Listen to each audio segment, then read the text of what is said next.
Dahulu kala, saat zaman Wali Songo membangun Masjid Demak Bintoro, Raden Rohmat, yaitu Sunan Ampel, mendengar suara dendangan atau kidungan.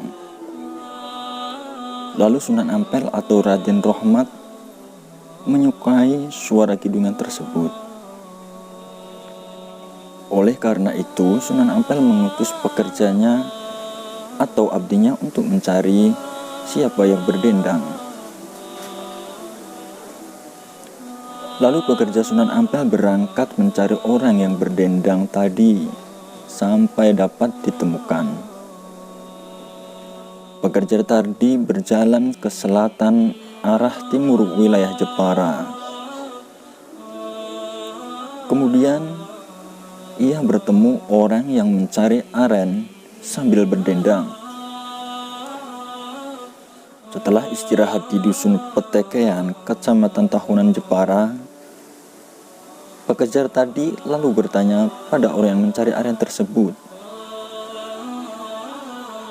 "Nama saudara siapa?"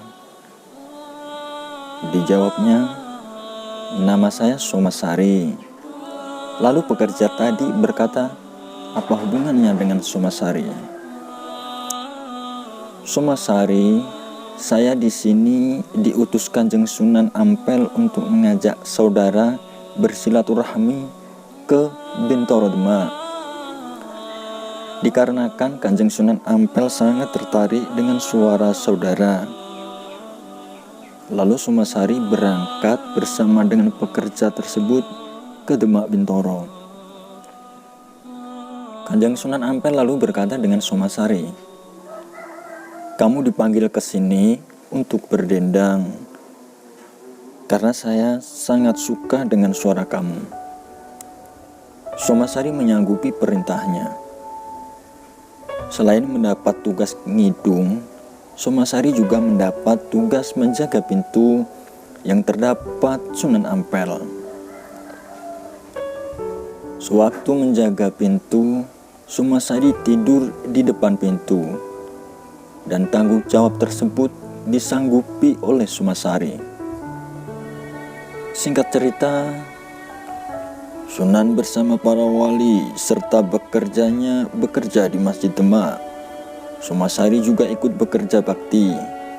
Somasari membelah-belah bambu dengan menatanya secara rapi yang dialasi dengan lututnya.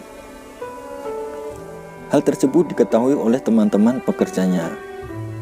Lalu pekerja yang lain berpikir, orang tersebut sekuat itu, pasti aku akan dikalahkan dan disingkirkan dari sini.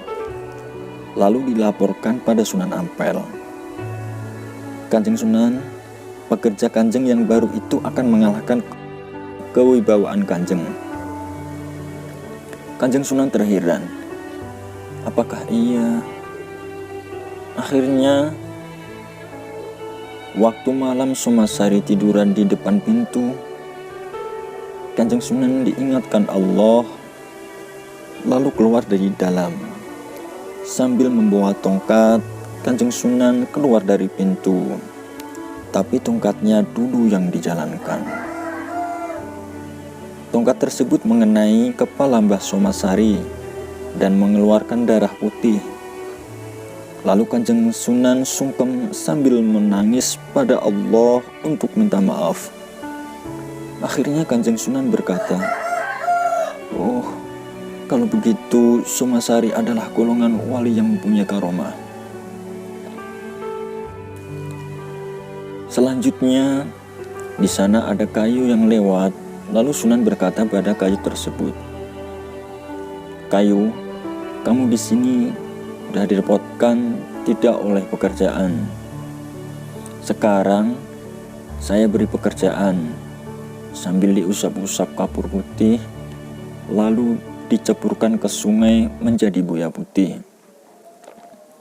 Buaya putih itu diperintah mengantar Mbah Sirah. Jangan pulang jika belum sampai tujuan. Buaya putih berangkat sampai laut diiringi ikan-ikan laut. Sampai tengah laut, wilayah pesisir Semat Jepara, ada kapal dagang dari Tuban. Kapal tersebut milik Mbah Ruminah yang ingin bertujuan ke Semarang. Di tengah laut, Mbah Ruminah melihat seperti ada lampu yang bersinar. Lalu Mbah Ruminah berkata pada nahkoda kapal, "Nahkoda, apakah itu? Ada sesuatu yang terang seperti lampu. Ayo kita temui." Di sana akhirnya ditemukan Mbah Sumasari, lalu diangkat di pesisir Semat. Mbah Ruminah lalu berangkat menuju Semarang. Sampai Semarang dagangannya habis, lalu pulang ke pesisir Semat. Pelayan tadi akhirnya dikubur di Semat, dan Mbah Ruminah pun terus menjaga makam Mbah Sirah sampai beliau meninggal dan dikuburkan di samping makam Mbah Sirah. Dan pada hari-hari tertentu, banyak warga yang berziarah ke makam Mbah Sirah untuk bertawasul dan melaksanakan nadarnya.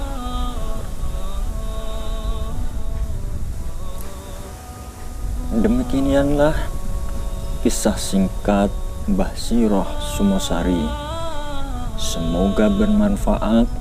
Wassalamualaikum warahmatullahi wabarakatuh.